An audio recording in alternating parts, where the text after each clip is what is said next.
I still remember the morning light that filtered through the curtains that day.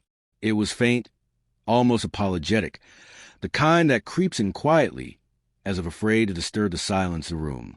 I had been sitting by the dining table, the newspaper spread open before me. But I wasn't really reading. My eyes were on the print, but my thoughts were elsewhere, on the argument from the night before. My daughter, Lena, had stormed out of the room after shouting that I never listened. She was right. Perhaps, since her mother's death 3 years ago, I had grown colder, less patient. The grief had carved a hole in me that nothing seemed to fill, not even her laughter, which used to be my favorite sound in the world. We had argued about her college plans.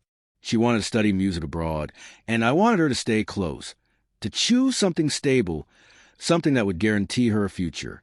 I thought I was being a good father. She thought I was being controlling. This morning, though, she came downstairs quietly. Her footsteps were light, hesitant, and when I looked up, I saw her standing by the kitchen doorway with a small smile. "Dad," she said softly, "I made you some coffee." She placed a cup in front of me, steam curling upward like a peace offering. "Drink this as a sign of reconciliation," she added, her eyes meeting mine for the first time since last night. I smiled, a tired kind of smile, the kind that comes after too many sleepless nights. "You made this for me?" "Yes," she said. "I'm sorry about yesterday. I shouldn't have raised my voice." I reached out, touched her hand briefly, and nodded. "It's all right, Lena. Maybe I was too harsh, too." The coffee was warm in my hands. I took a sip. The taste was strange, bitter, but not the usual bitterness of roasted beans. It lingered longer on my tongue, leaving an odd aftertaste I couldn't quite name. "Did you try a new brand?" I asked casually. She shrugged, avoiding my gaze. "Yeah, something I found in the cupboard." I took another sip, trying to convince myself that everything was fine. After all, this was a rare moment of peace between us. I didn't want to ruin it with unnecessary suspicion. 15 minutes later, as I reached for the newspaper again, my hands started trembling. A sudden wave of dizziness washed over me, and the room began to spin. My vision blurred, the words on the page melting into each other. "Lena," I called out weakly, my voice barely a whisper. She turned sharply, eyes wide, her face pale. "Dad? What's wrong?" I don't know." I tried to stand but stumbled back into the chair, my heart thudding irregularly. My throat felt dry, and a sharp pain spread across my chest. Lena rushed to my side, but something about her expression unsettled me. It wasn't fear. It was something else, something harder to define. "Dad, maybe you should lie down," she said, her tone strangely calm for someone who should have been panicking. I looked at her closely, tried to read her face through the haze clouding my mind. "Lena, what did you put in the coffee?" She froze, just for a moment, but I saw it. The flicker of guilt, the shadow that passed her eyes before she forced a smile. "Nothing, Dad. I swear. Maybe you're just tired." I tried to respond, but my words slurred. The edges of the room darkened, closing in on me like a tunnel. My body felt heavy, my limbs unresponsive. I could hear her voice, distant now, calling my name, but it was fading. The last thing I saw before everything went black was her face leaning over mine, expression unreadable. When I woke up, I was in a hospital bed. The sterile smell of disinfectant filled the air. A monitor beeped softly beside me, and 4-line ran into my arm. The nurse noticed my open eyes and smiled kindly. "Good afternoon, Mr. Cole. You're awake. That's a relief." "Where's my daughter?" I croaked, my throat dry as sandpaper. "She's outside. She stayed with you all night. You're very lucky." Lucky. The word echoed in my mind. The doctor came in later, a middle-aged man with a calm face. He explained that I had been brought in with signs of poisoning, though they were still running tests to determine the substance. "Poisoning," I repeated slowly. "Are you sure?" He nodded. "Yes, but don't worry. You were treated in time. You're going to be fine." When Lena came in, her eyes were red, as if she'd been crying. She rushed to my side, holding my hand tightly. "Dad, I was so scared, she said, voice trembling. You just collapsed. I called the ambulance immediately. I looked at her, my heart torn between love and suspicion. I wanted to believe her. I wanted to believe that she hadn't done anything. But that flicker of guilt from earlier haunted me. Over the next few days, I recovered slowly. The test confirmed that a mild but dangerous dose of a household chemical had been mixed with my coffee. The police were informed, and they asked questions, but Lena was never treated as a suspect. She had been the one who called for help. After all, still, something didn't feel right. One evening, as I sat by the hospital window watching the sunset, I thought about her words again. Drink this as a sign of reconciliation. The sentence replayed in my head like a riddle. Reconciliation. Why would she choose that word? Why not just say she was sorry? My instincts told me this was not over. That coffee was not just a mistake. Something was happening beneath the surface. Something I needed to uncover. As I was discharged and walked out of the hospital, I glanced at Lena waiting by the car. She waved and smiled, but her eyes held secrets, and I was determined to find out what they were. Beneath her smile, the first night back home after the hospital felt heavier than it should have. Everything looked the same, yet nothing felt familiar anymore. The furniture stood in their usual places. The photographs still lined the hallway, and the faint smell of air freshener drifted through the living room. But the warmth that once filled the house was gone. Lena had done her best to make the place welcoming again. Fresh flowers sat on the dining table. The sheets in my room were newly changed, and dinner was already on the stove when we got in. She smiled more than usual, talked more than she used to, and hovered around me as if afraid I might collapse again. But I couldn't shake the unease that had settled inside me. Every time she handed me a glass of water, every time she offered me food, a quiet question rose in the back of my mind. Was it safe? I hated that thought, hated that it even existed. This was my daughter, the same little girl who once clung to my leg when thunder scared her, who used to fall asleep on my shoulder during late-night movies. But the image of her face when I asked what she had put in the coffee kept replaying like a broken record. That brief hesitation, that shadow. Over the next few days, I tried to act normal. I thanked her for every meal, smiled when she smiled, and forced laughter where it didn't belong. But underneath, I was watching, listening, waiting. One evening, as she was in the kitchen, I noticed her phone buzzing on the couch. The screen lit up with a message preview. Ethan, did he suspect anything? My heart skipped a beat. I reached the phone, my fingers trembling slightly. But before I could open it, Lena walked back in. She saw me near the couch and frowned. Dad, what are you doing? I heard it buzz, I said, trying to sound casual. Thought it might be urgent. Her eyes flickered, then she forced a smile. Just a friend checking in. Don't worry. She grabbed the phone quickly and turned her back to me as she typed a reply. Something was wrong. I knew it now. That night, after she went to bed, I sat in my study with the lights off, staring at nothing. I wasn't sure what scared me more, the possibility that someone was manipulating her, or the possibility that she was doing this willingly. Around midnight, I decided to check her room, not because I wanted to invade her privacy, but because I needed answers. I pushed the door open quietly. The soft sound of her breathing filled the room. She was asleep, her phone on the bedside table. I hesitated for a moment, then picked it up. The lock screen was password protected.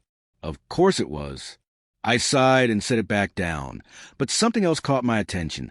A small notebook under her pillow. I slid it out gently.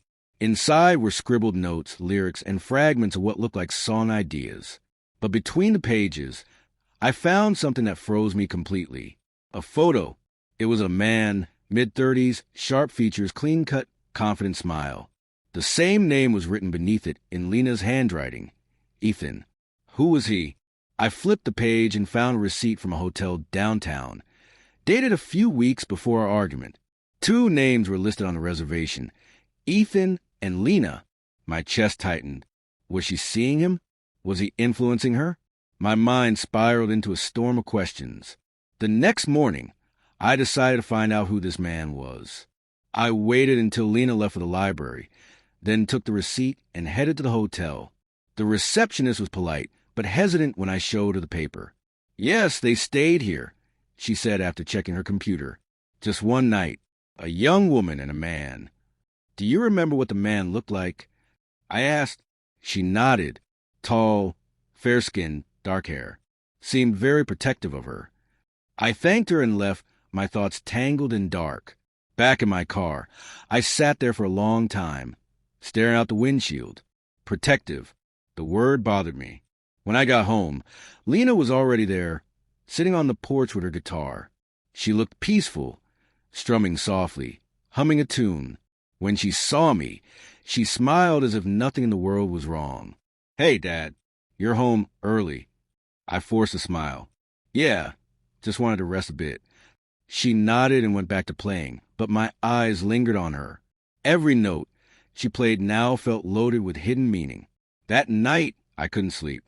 I kept replaying the events over and over.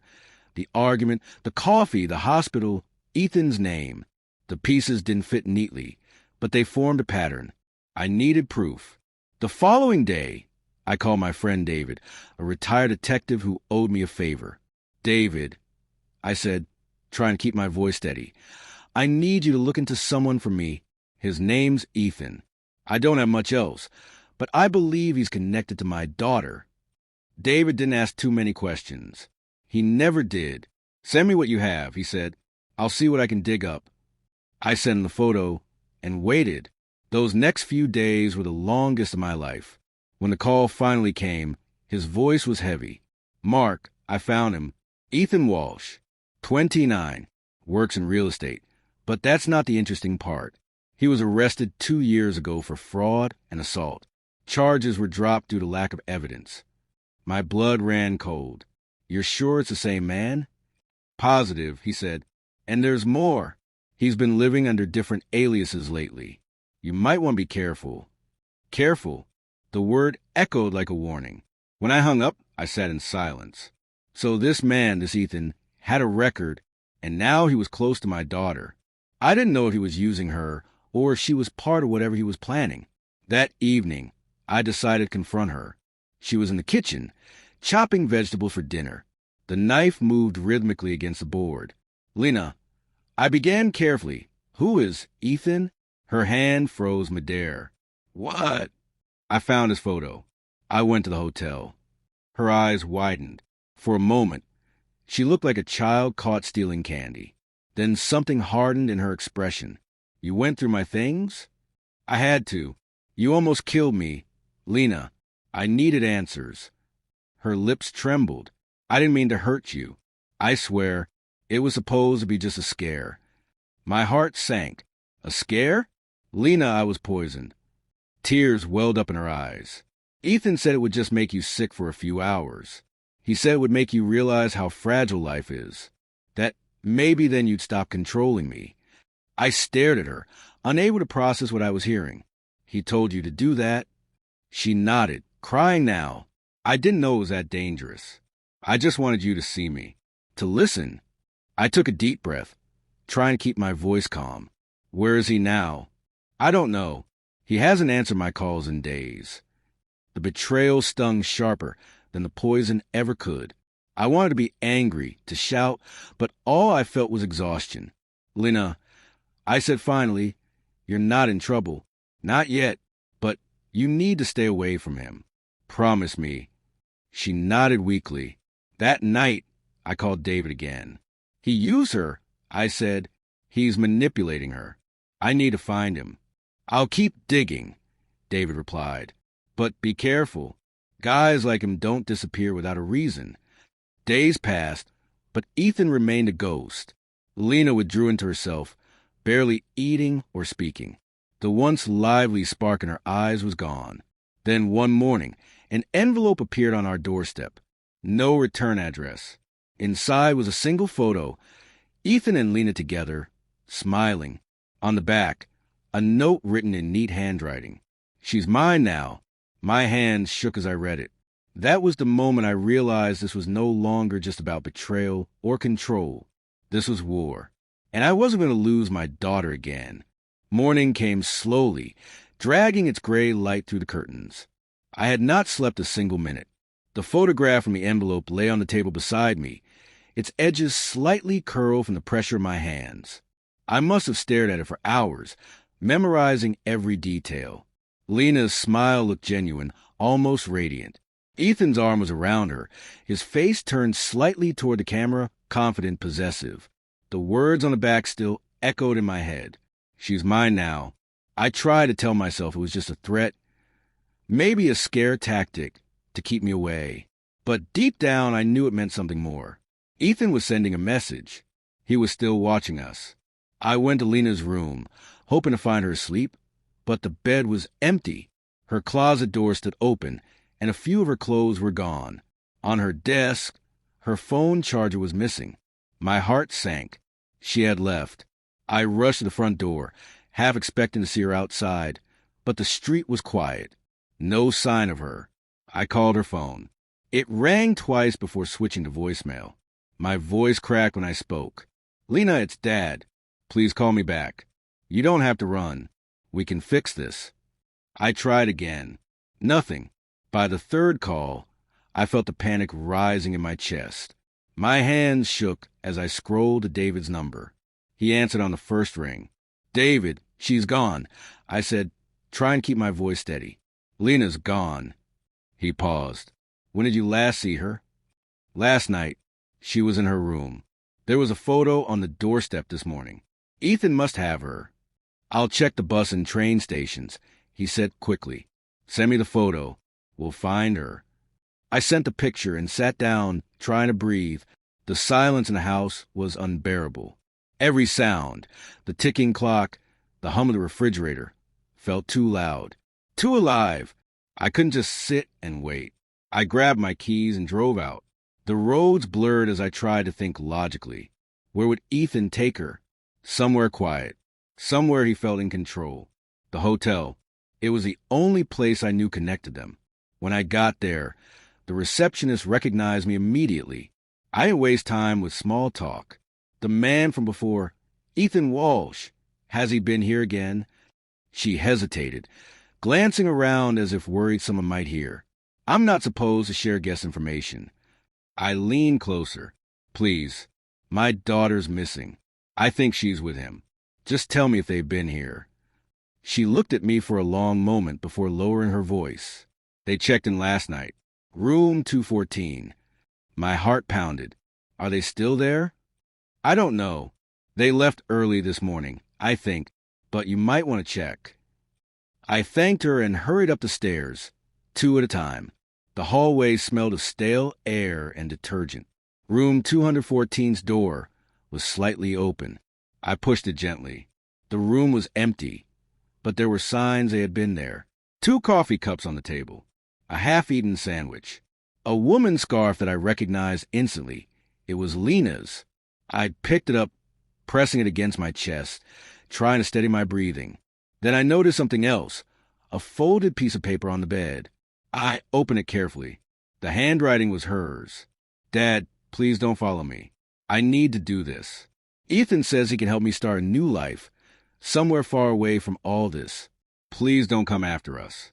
The words blurred as my eyes filled. She really believed him. She thought he was saving her.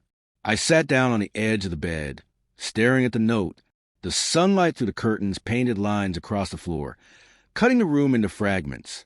For a moment, I felt utterly helpless. But then something in me hardened. No, I wasn't losing her.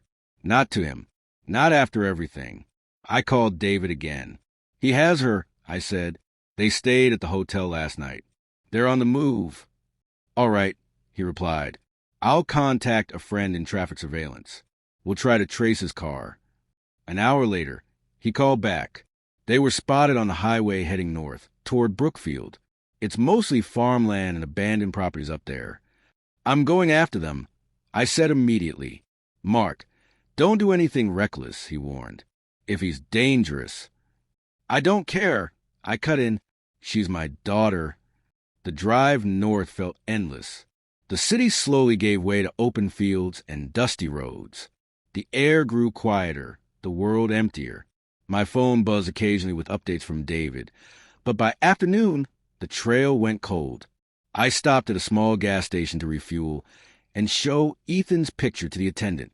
Yeah, I saw him, the man said after studying the photo. He came by this morning with a young woman, bought snacks and filled up his tank, headed toward the old riverside cabins. That was enough. I drove like a man possessed, following the road until the trees grew thick and wild around me. Finally, through the branches, I saw a row of small wooden cabins, most of them abandoned and silent. Ethan's car was parked near the last one. I parked a distance away and got out quietly. My heart hammered, so hard I could hear it. The door to the cabin was slightly ajar, and I could hear voices inside. Lena's voice was trembling. "Ethan, I don't want to keep running. Maybe I should talk to my dad." His tone was sharp. "You think he cares about you? He just wants control. You said it yourself." There was a pause. Then her voice again, softer. "I didn't mean to hurt him." "You did what you had to," he said coldly. "You're free now. Forget him." I stepped closer, anger burning through me. My foot brushed against a dry twig, and it snapped. Silence. Then the door flew open, and Ethan appeared, eyes narrowing as soon as he saw me. "Well," he said, a smirk curling at his lips, "the old man found us." "Where's my daughter?"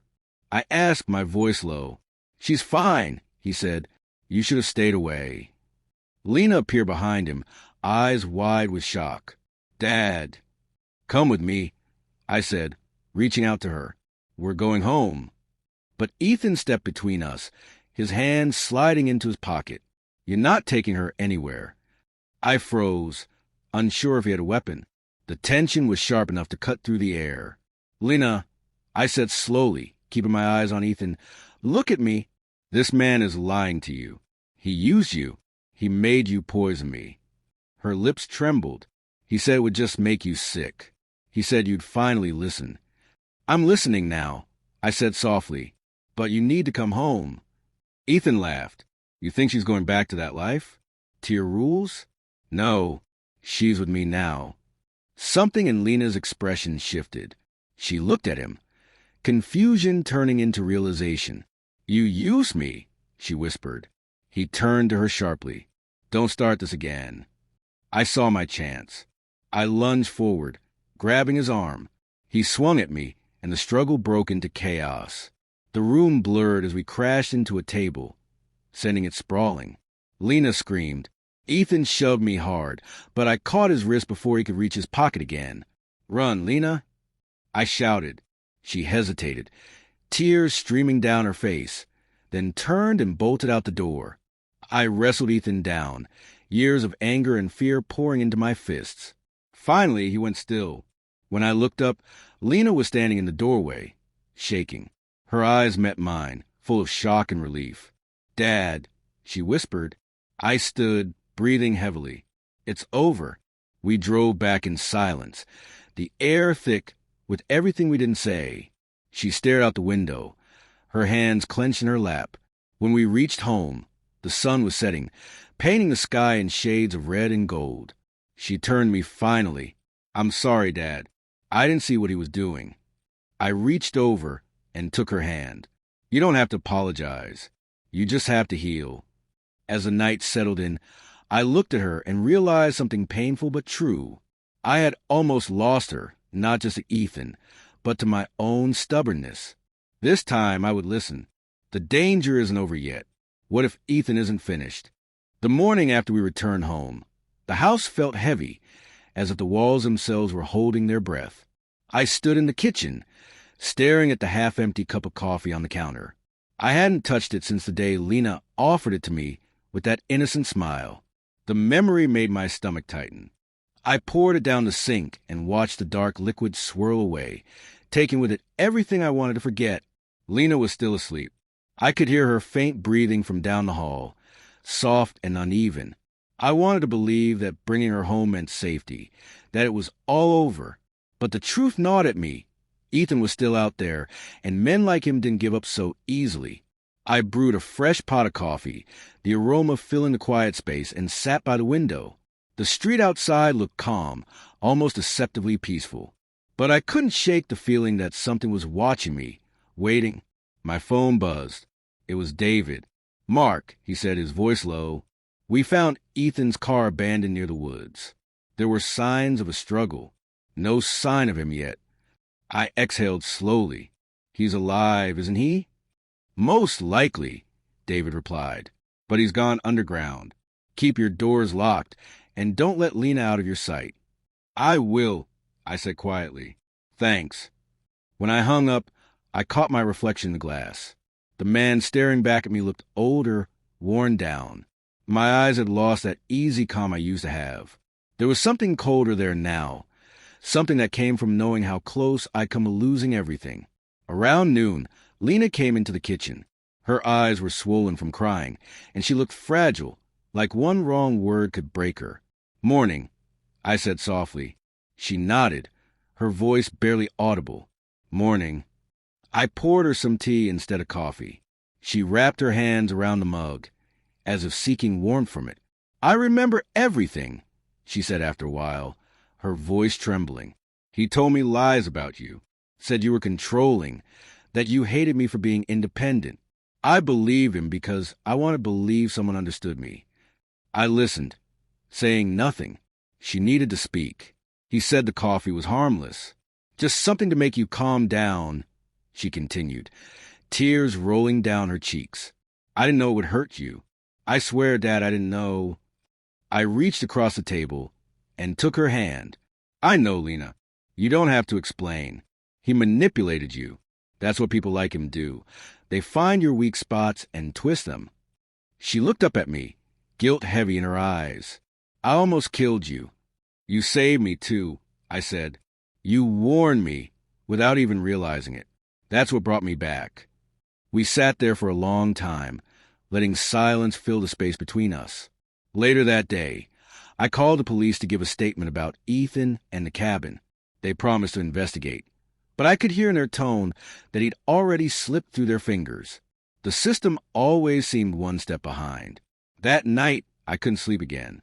Every creak of the floorboards made me sit up. Every shadow outside made me reach for phone. Around 2 a.m, I walked to the living room and stood by the window.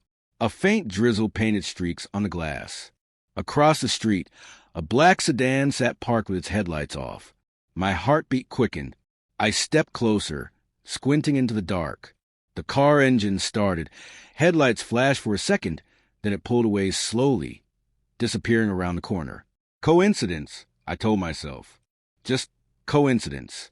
But the next morning, I found a note slipped on the front door. It was small, folded twice, and smelled faintly of cigarette smoke. "You can't protect her forever." No name, no signature. But I knew. I called David immediately. "He's watching us," I said, my voice low. He left a note. "Don't touch it," David warned. "I'll send someone to collect it." "Mark, listen to me. Ethan's losing control. That makes him dangerous."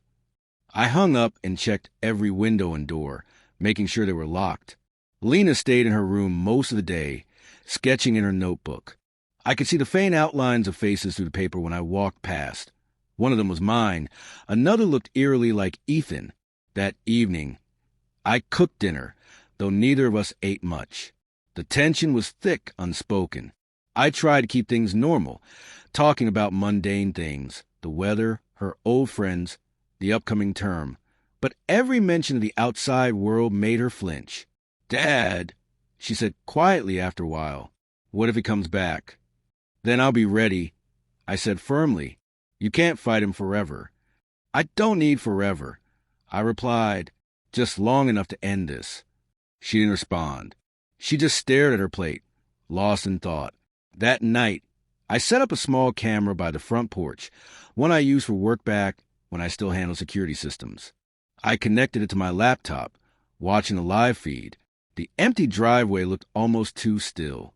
Around midnight, a flicker of movement caught my eye. A shadow at the edge of the camera's range. Someone was there, standing by the fence. The figure didn't move for nearly a minute, then slowly turned and walked away. The next morning, I went outside to check. The ground was wet from dew, but faint footprints marked the path leading to the fence. Size 11, maybe 12. Male. I followed them until they disappeared into the street. I knew what I had to do. Waiting for him to strike again wasn't an option. David met me that afternoon at a small cafe near the police station. He looked tired, his eyes shadowed with the same worry that kept me up at night. "You're not thinking about going after him again, are you?" he asked. "I don't have a choice," I said. "He won't stop until he destroys her. Until he destroys us." He sighed, rubbing his temples. "If you go rogue, Mark, I can't protect you. You're not the law." "I don't need to be," I replied. "I just need to be her father." He looked at me for a long moment, then slid a small folder across the table. "You didn't get this from me," he said quietly. Inside were surveillance reports, photographs, and an address scribbled in pen. Brookfield outskirts. An old auto garage. He's been seen there twice in the last week. I nodded. "Thank you." He sighed again. "Just be careful." That evening, I told Lena I had some errands to run. She didn't question it, but her eyes told me she knew more than she let on. The drive to Brookfield was quiet, the sky dimming into shades of orange and violet. I parked a few streets away and walked the rest of the distance, my footsteps soft against the gravel. The garage looked deserted, its metal shutters half closed, the sign rusted and faded. I moved closer, keeping to the shadows. A faint light flickered through a crack near the door. I could hear faint voices inside, Ethan's unmistakable tone, smooth and calm, talking to someone I couldn't identify. My pulse quickened. I pressed my ear against the metal. "She's scared," Ethan said, "which means she's still thinking about me. Guilt keeps people tethered." A second voice laughed softly. "And the old man?" "Broken," Ethan replied. "Exactly how I wanted." My hands curled into fists. Every instinct screamed at me to kick down the door, to end it right there. But I forced myself to wait, to listen. Then I heard something that froze me in place. "He'll come for me," Ethan continued. "And when he does, it ends where it began, with coffee." I stepped back slowly, my mind racing. He wanted me to come. This wasn't about revenge anymore. It was a game. The rain started to fall, light at first, then heavier. I turned and walked back to the car, every drop cold against my skin. He was setting a trap, but he didn't know that I was already preparing one of my own. As I drove home, the streetlights blurred through the rain, casting reflections across the windshield like ghosts of old memories. Lena was waiting for me when I arrived, sitting by the window with a blanket around her shoulders. "Did you find him?" she asked. "Not yet," I said quietly, "but I know where he'll be." Her eyes filled with fear. "Dad, please don't go after him again." I placed a hand on her shoulder. "This isn't just about revenge anymore. It's about ending this for good." She looked at me, tears brimming in her eyes. "Just promise me you'll come back." I nodded, though deep down, I wasn't sure I could keep that promise. Days moved slowly, like time itself was waiting for something to happen. I spent every waking hour preparing, studying the layout of the auto garage from old city records, watching the footage from my porch camera, and making sure Lena stayed safe. I tried to keep her close without showing how tense I really was. But she saw through it. She always did.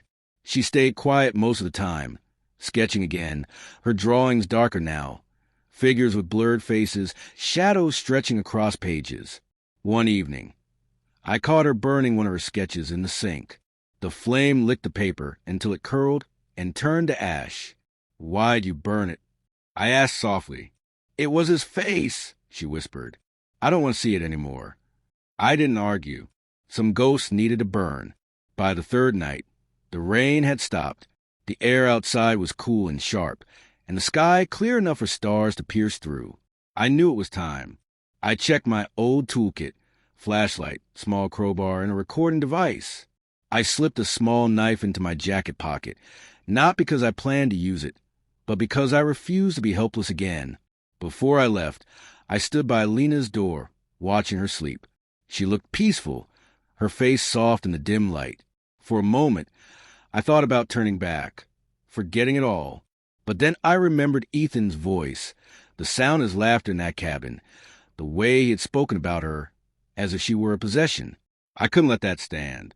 I drove out of the city, my headlights cutting through the dark. The road to Brookfield stretched ahead like a black ribbon, lined with trees that swayed in the night breeze. My hands gripped the steering wheel tighter with every mile. When I reached the old garage, the area was silent. The same faint light glowed through the cracked door. I parked a distance away and approached on foot. Every sound, the crunch of gravel under my boots, the rustle of leaves, seemed too loud. I stopped by the side of the building and listened. Faint footsteps echoed inside, pacing slowly. Then I heard a voice. "I knew you'd come," Ethan said. My pulse quickened. I glanced around but saw no one. The voice was coming from a speaker mounted on the wall just beside the entrance. "Curious creatures, fathers," his voice continued, smooth and mocking. "You'd burn down the world for your children, wouldn't you, Mark?" I stepped inside cautiously. The air smelled of oil and rust. A single bulb flickered overhead, casting trembling shadows. In the center of the room sat a table with 2 cups of coffee. Steam rose from both. The scene made my stomach twist. On the table was a note. "Drink and we talk." I scanned the room. He wasn't visible, but I could sense him watching. Maybe through a camera, maybe from a dark corner. I spoke aloud, my voice firm. "I'm not here to play your games, Ethan." A low chuckle echoed from the shadows. "Oh, but you already are." You walked right in. I turned slowly. Behind me, a door creaked open. Ethan stepped out from the dark, wearing that same confident smirk I'd seen in the photo with Lena. His face was calm, almost too calm. "You should have stayed home," he said. "You could have pretended everything was fine, but you had to come after me." I took a step forward. "You hurt my daughter. You manipulated her. You poisoned me." He smiled. "No, she did. I just gave her the courage to do what she wanted." My fists clenched. "You brainwashed her." "I freed her," he said simply. "From you." I stared at him, tried to read his eyes, but there was nothing there, just emptiness. "You don't know what it means to be a father," I said. He tilted his head slightly. "Maybe not, but I know what it means to have power over someone. And you," he pointed at me, "you gave me that power the moment you doubted her." The words hit harder than I expected. He was right about one thing. I had doubted her. That doubt had created the space for him to slip in. "Where's Lena?" I demanded. He smiled faintly. "Safe. For now. Depends on how this ends." I moved closer to the table. "You want me to drink that coffee?" "It's symbolic," he said, shrugging. "You drink, we talk. Closure." I looked at the cups. The steam rising from them carried a faint, bitter scent. Poison or not, I wasn't giving him the satisfaction. I picked one up and threw it against the wall. The cup shattered, brown liquid splattering across the concrete. His smile faltered for a second. "You're not in control anymore," I said. He reached into his pocket slowly, and instinct took over. I lunged forward, grabbing his wrist before he could pull anything out. We struggled, his arm twisting against mine. The small object he held fell to the floor. It was a recording device. He shoved me backward, breathing heavily. "You think you're the hero in this story?" he hissed. "You're just a man who broke his own daughter." I hit him across the face. He stumbled but laughed. "Go on. Hit me again. That's what you're good at, isn't it?" I didn't. I just stared at him, realizing how much he wanted me to lose control. "You need to be seen as the victim," I said. "You need people to pity you, to make you feel like the world wronged you. That's all this was ever about." His expression shifted, the mask cracking slightly. "You don't know what you're talking about." "I do," I said. "You went after her because she believed in people. You took that and turned it into a weapon." He was silent for a moment, then smiled faintly. "Maybe, but it worked, didn't it? You're here. You're angry. And you're just like me now." He lunged forward again, and we crashed into the table. The second coffee cup fell, spilling across the floor. I pinned him down, my breath heavy. He struggled, but I didn't let go. "Stay down," I growled. "You can't stop me," he spat. "Even if you kill me, she'll remember me. That's enough." I stared at him, then slowly released my grip. "No, Ethan, she won't." because now she knows the truth. As I stepped back, sirens began to wail in the distance. I looked toward the door. David had kept his promise. Ethan's smirk faded as red and blue lights flashed through the windows. He looked at me, eyes filled with something between hatred and disbelief. "You set me up," he whispered. "No," I said. "You set yourself up." Police burst in, shouting orders. Ethan froze as they pulled him to his feet, handcuffed him, and dragged him outside. I stood there for a moment, staring at the two shattered cups on the floor. When David entered, his expression was both relief and worry. "You're lucky," he said quietly. "He could have killed you." I nodded slowly. He already tried. As we walked outside, I looked up at the night sky. The stars had disappeared behind thick clouds again. But for the first time in weeks, I felt something close to peace. Lena was waiting at home. I was going to make sure she never had to look over her shoulder again. The news broke the next morning. Ethan Walsh, arrested in connection with attempted poisoning and unlawful confinement. The headlines painted him as a manipulative ex-employee who had preyed on a grieving family. They used words like obsession and control, words that barely scraped the surface of what he had done. But for me, the story wasn't over. I sat in the living room, the muted television flashing images of his arrest. Lena sat across from me, her knees pulled to her chest, staring blankly at the screen. She hadn't spoken much since last night, when the reporter showed Ethan's face. She turned away and shut her eyes. "I can turn it off," I offered gently. "No," she whispered. "I need to see it. I need to know he's really gone." I nodded and let the broadcast play. When the anchor mentioned that Ethan's lawyer had pleaded temporary insanity, Lena's hands clenched. "He's lying again," she said, her voice trembling. "He's always lying. He'll face justice." I told her. The evidence is solid. The recording, the note, everything. She didn't look convinced. "You don't understand. People like him don't stay locked up. They find a way out." I wanted to tell her she was wrong, but part of me knew she might be right. For the next few days, we tried to settle back into something resembling normal life. I went back to work, though I kept my phone close, checking every message twice. Lena began seeing a therapist, someone David recommended. She didn't talk about the sessions much, but I noticed she was sleeping better, eating more. Small victories. Still, I caught her watching the windows sometimes, or jumping at sudden noises. One evening, as we were having dinner, she asked quietly, "Do you ever think about what would have happened if I hadn't given you that coffee?" The question hung between us like smoke. "Yes," I said finally. "Every day." Her eyes glistened. "I didn't mean to hurt you." "I know," I said. "You don't have to keep apologizing. You were lost, Lena. We both were." She nodded slowly, but the guilt didn't leave her face.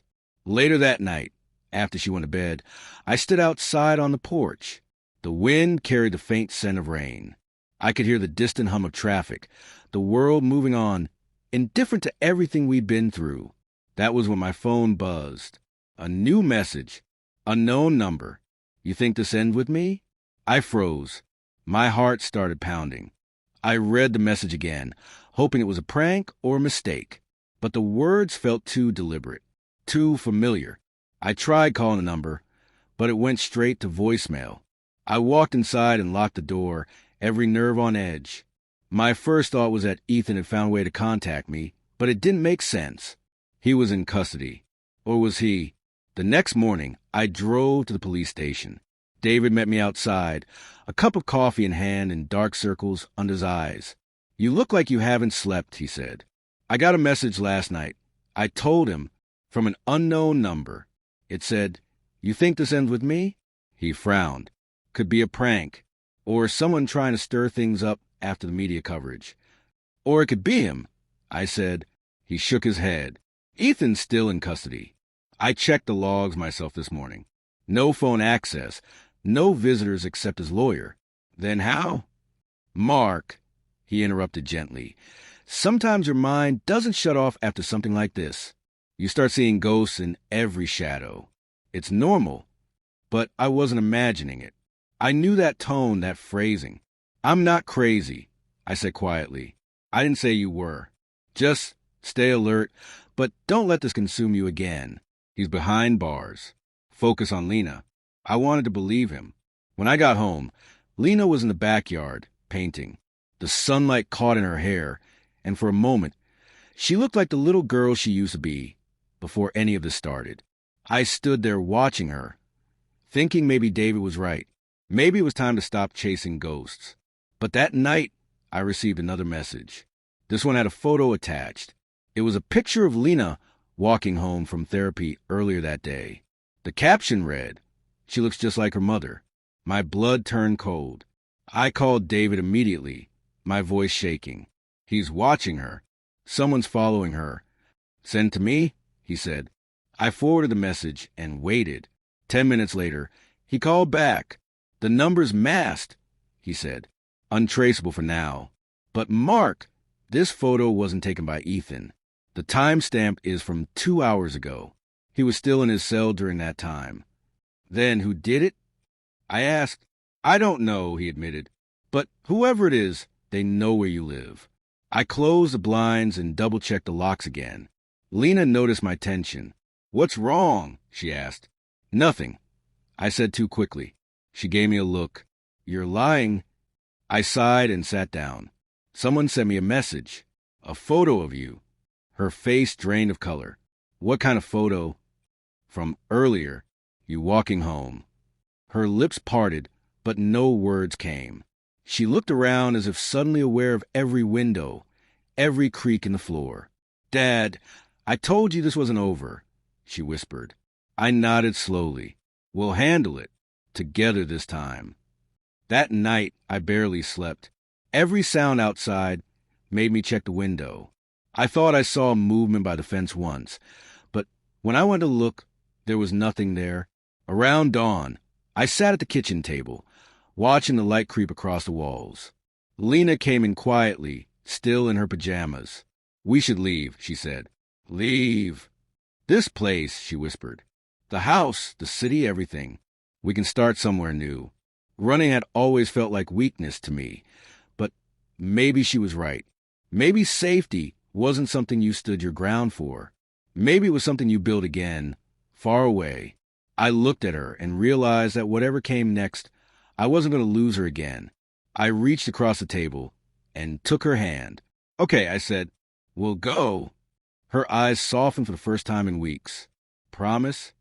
"I promise." But deep down, I knew it wouldn't be that simple. Because whoever was watching us now wasn't just finishing what Ethan started. They were enjoying it. And I had the sinking feeling that they weren't doing it for Ethan's sake. They were doing it for mine.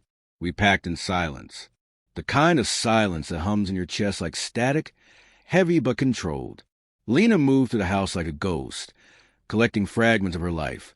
Paintings, sketches, a few clothes, the necklace her mother gave her years ago. Every time she looked around a room, I could see her deciding what to remember and what to leave behind. I watched her from the doorway, trying to hide my unease. Leaving wasn't a decision made from courage. It was survival. The messages, the photos, the feeling that we were being watched, it all pressed on me like a weight I couldn't shake off. By the afternoon, the car was loaded. Lena sat in the passenger seat, arms wrapped around herself, her eyes fixed on the road ahead even before I started the engine. "Do you know where we're going?" she asked softly. I nodded. "A friend of David's has a place near the coast. Quiet, secure, just for a while." She didn't ask for more details. I could tell she didn't want to. The drive took hours, the city slowly fading behind us until the landscape opened into long stretches of fields and winding roads. I kept glancing at the rear-view mirror, half expecting to see headlights following us, but there was nothing, just empty road and the whisper of the wind through the trees. For a moment, it almost felt peaceful. We reached the cottage by evening. It was small but neat, sitting on the edge of a bluff that overlooked the water. The air smelled of salt and pine.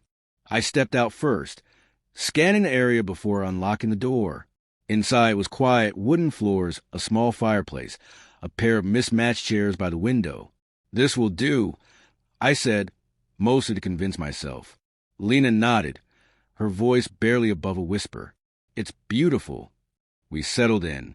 I checked the locks twice before nightfall, then again before going to bed.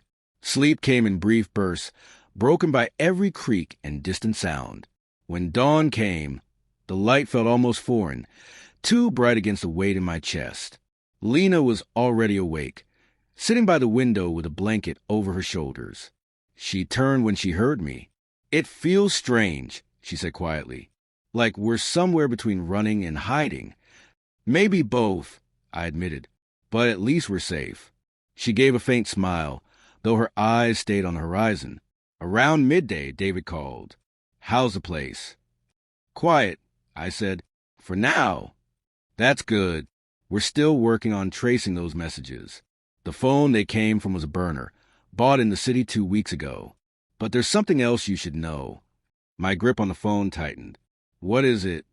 "Ethan's lawyer filed for a psychological evaluation delay, which means he might get transferred to a different facility before trial."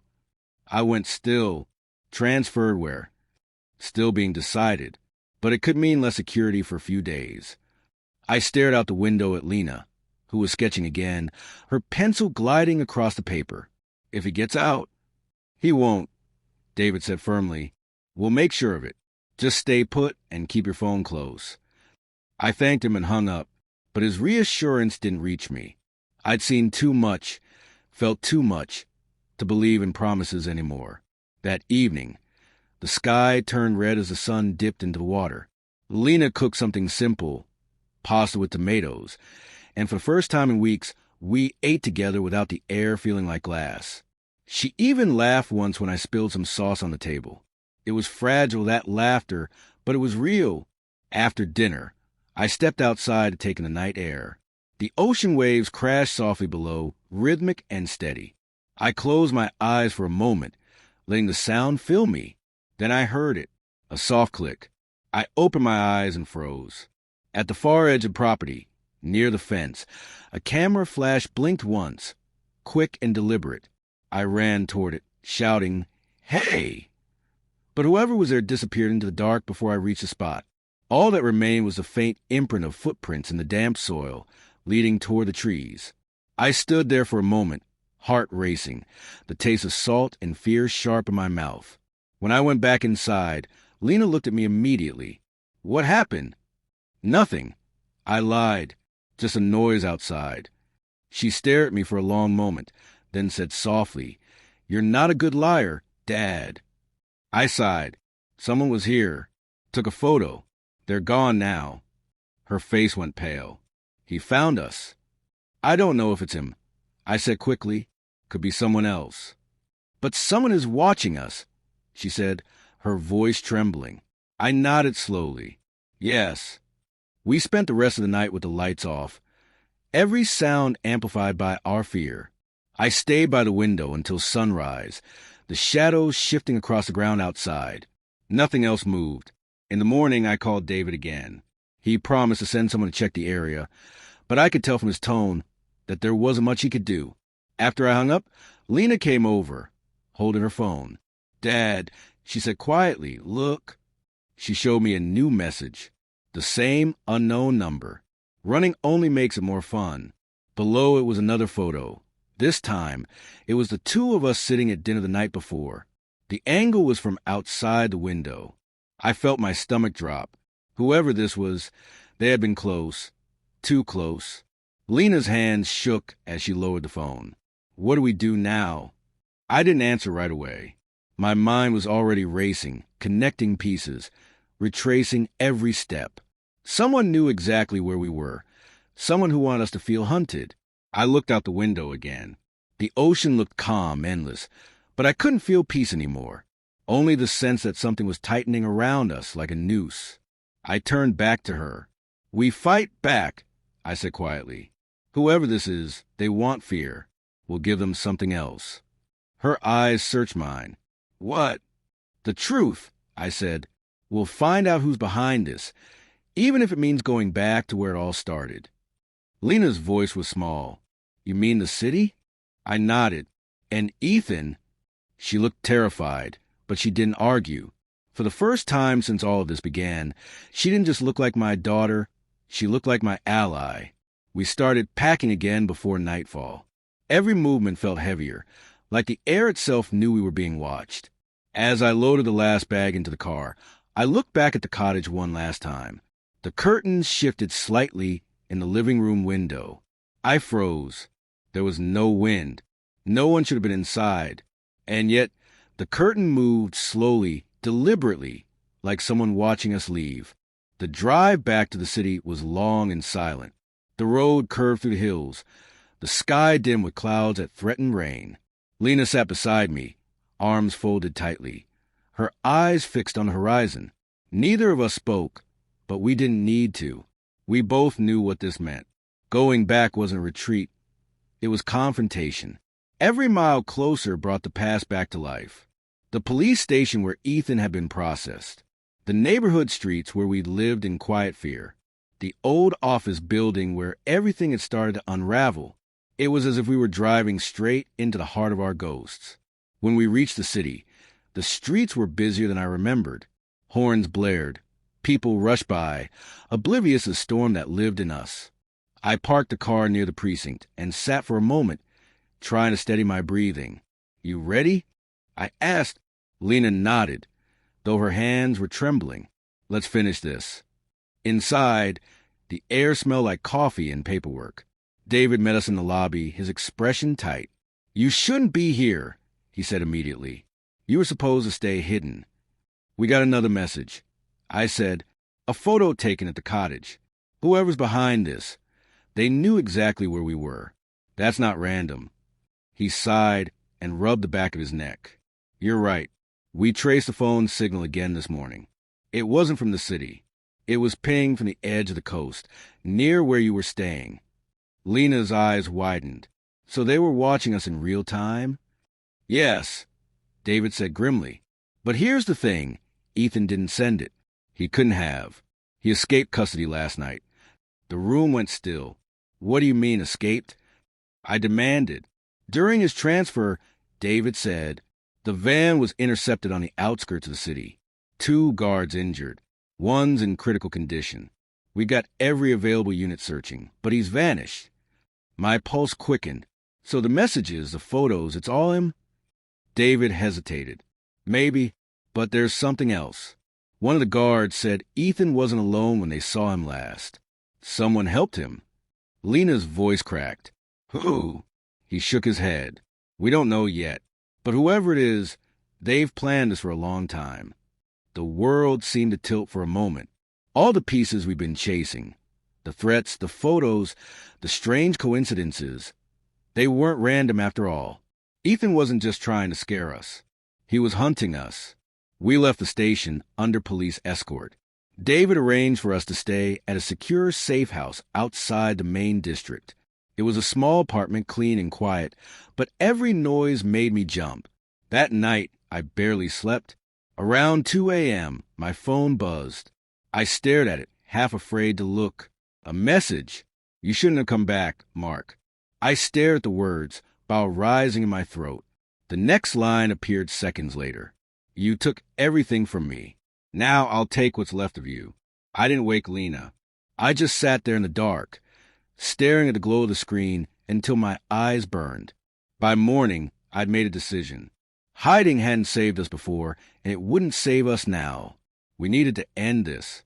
When Lena woke up, I told her my plan. She didn't like it, but she didn't stop me either. "You can't face him alone," she said quietly. "I won't." I lied. I left her with David's team and drove back to the one place I knew Ethan would go, the old workshop near the river.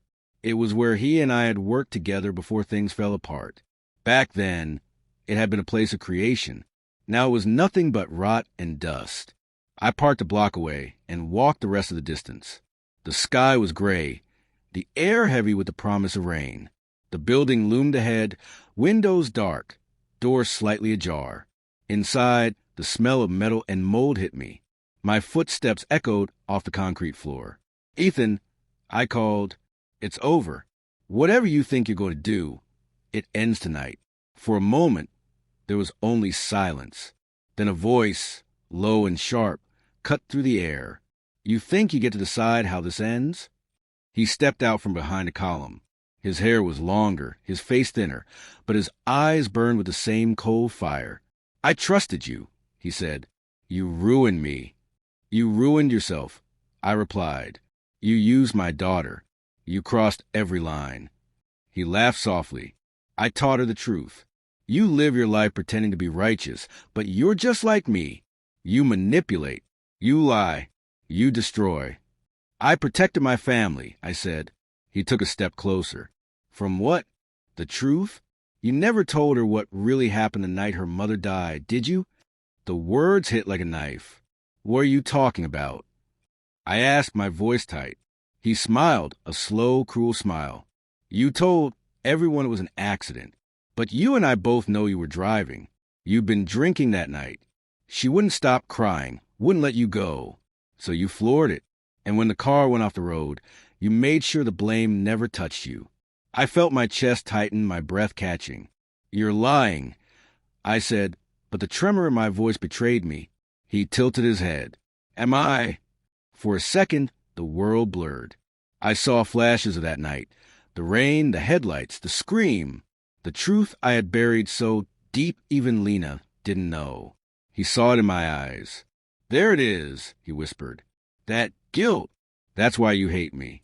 Because I remind you of yourself." I stepped forward. "You have no idea what you're talking about." "Oh, I do," he said. "And so will she." He pulled a phone from his pocket and showed me the screen. A live feed. Lena, sitting in the safe house, surrounded by officers. "I have someone watching her right now," he said.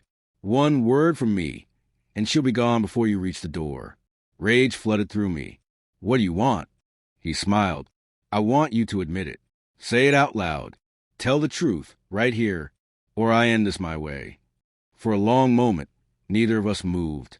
Rain began to fall outside, tapping against a metal roof. My pulse pounded in my ears. Finally, I spoke.